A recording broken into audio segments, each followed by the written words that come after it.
Hello everyone. आज के lecture में हम लोग स्टडी करेंगे, देखेंगे कि कौन सी इंडिया में डेवलपमेंट बैंक्स है जो इंडिया में एस्टैब्लिश की गई है for the development of the various sectors.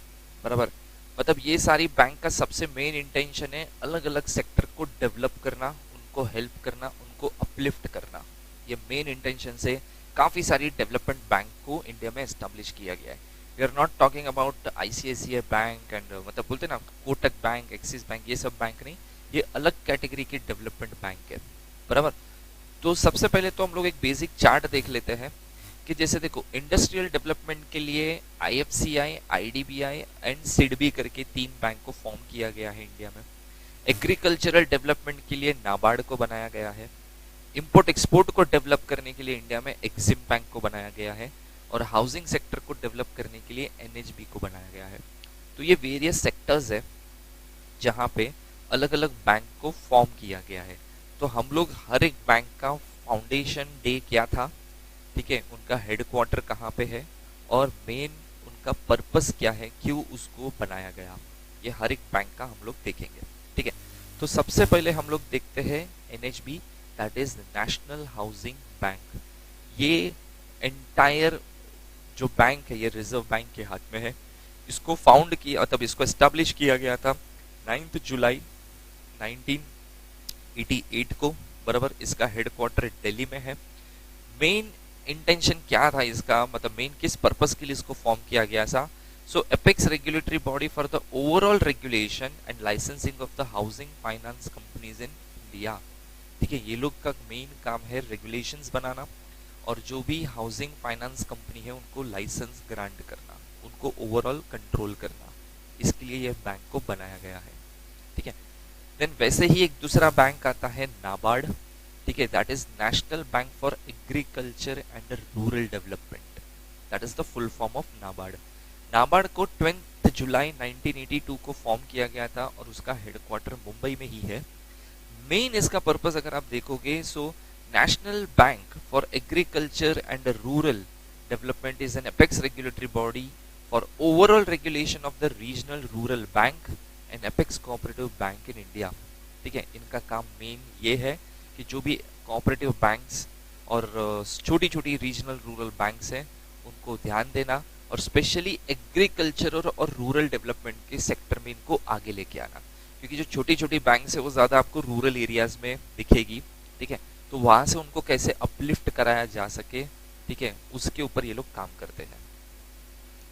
Next आता है एक SIDBI, that is small industries development bank of India. ये 2 अप्रैल को एस्टैब्लिश किया गया था 1990 को, जिसका हेडक्वार्टर लखनऊ में है। इनका मेन काम है लाइसेंसिंग और रेगुलेशंस करना for MSME, that is micro small and medium enterprises. आज इंडिया एक बोलते ना मेक इन इंडिया के कंसेप्ट पे काम कर रहे हैं। ठीक है, इंडिया को हब बनाने जा रहे हैं हम लोग कि भाई इंडिया में ही सारी चीजें बननी चाहिए, एक मैन्युफैक्चरिंग हब बन जाएगा। तो इसके लिए बहुत सारे बिजनेस का आना जरूरी है। छोटे छोटे लेवल पे बिजनेस भी आएंगे तो भी चलेगा, बट बिजनेस का आना बहुत जरूरी है। इन्वॉल्वमेंट बहुत ज्यादा जरूरी है आज के जमाने में। तो ऐसे जो छोटे छोटे बिजनेस है, that is micro small and medium enterprises, उनको रेगुलेट करने के लिए, उनके लाइसेंसिंग के लिए सिडबी काम करता है। और प्लस ये छोटे छोटे फंडिंग भी की जाती है, जो फंडिंग की बहुत जरूरत होती है, क्योंकि छोटे बिजनेस के पास इतना कैपिटल, वर्किंग कैपिटल इन्वेस्टमेंट होता नहीं है। ठीक है, तो वो लोग उस पर भी काम करते हैं। नेक्स्ट आता है Exim bank, that is export import bank of India. इसको बनाया गया था मार्च 1982 में। इसका हेडक्वार्टर मुंबई में है। Main purpose is to provide credit facilities to the export business to improve international trade in India. देखो आज वन ऑफ द बोलते ना एक हाईएस्ट कंट्री में आता है, टॉप 10 कंट्री में आता है हाईएस्ट नंबर ऑफ एक्सपोर्ट में। पहले ऐसा होता था जहाँ पे इंडिया इंपोर्ट बहुत ज्यादा करता था और उसका एक्सपोर्ट बहुत कम था, जिसकी वजह से इंडिया के पास फॉरेन रिजर्व्स, फॉरेन रेवेन्यूज बहुत कम होते थे। बट आज थोड़ी सिचुएशन बहुत बोलते ना इम्प्रूव हो चुकी है, जिसकी वजह से इंडिया आज one of the export oriented country बन चुका है, जहाँ पे सबसे ज्यादा लेवल पे एक्सपोर्ट किया जाता है कोई भी गुड्स एंड सर्विसेज को। बराबर, तो बस वही चीज को कंटिन्यू रखने के लिए, एक्सपोर्ट बेटर बनाने के लिए, एक्सपोर्ट वाले जो भी बिजनेस कर रहे हैं, मतलब जो गुड्स बना रहे हैं उनको आज एक्सपोर्ट करना है, तो उनको भी फंडिंग लगती है, बराबर, तो उनके लिए भी एग्जिम काम करता है। देन आता है IFCI, that is industrial finance corporation of India. इसको 1 जुलाई 1948 को एस्टैब्लिश किया गया था। Headquarter is situated at new Delhi. The main aim of the incorporation of IFCI was to provide long term finance to the manufacturing and industrial sector of the country. ये लोग long term finance देते हैं, मतलब long duration की loan grant करते हैं ये लोग मैन्युफैक्चरिंग एंड इंडस्ट्रियल सेक्टर को, क्योंकि इनकी फंडिंग की रिक्वायरमेंट बहुत ज़्यादा होती है। लोग सीधा क्रोर्स में फंड लेते हैं, बराबर। किसी मैन्युफैक्चरिंग सेक्टर को या इंडस्ट्रियल सेक्टर को चलाना इज़ नॉट दैट ईजी, उसके लिए ह्यूज कैपिटल लगता है, तो वो लोग यहाँ पे फंडिंग करते हैं लोन के नाम पे। Next is IDBI, that is industrial development bank of India. इसको 1 जुलाई 1964 को एस्टैब्लिश किया गया था। Headquarter is situated eight Mumbai and the main purpose is to provide financial and other credit facilities to struggling industry।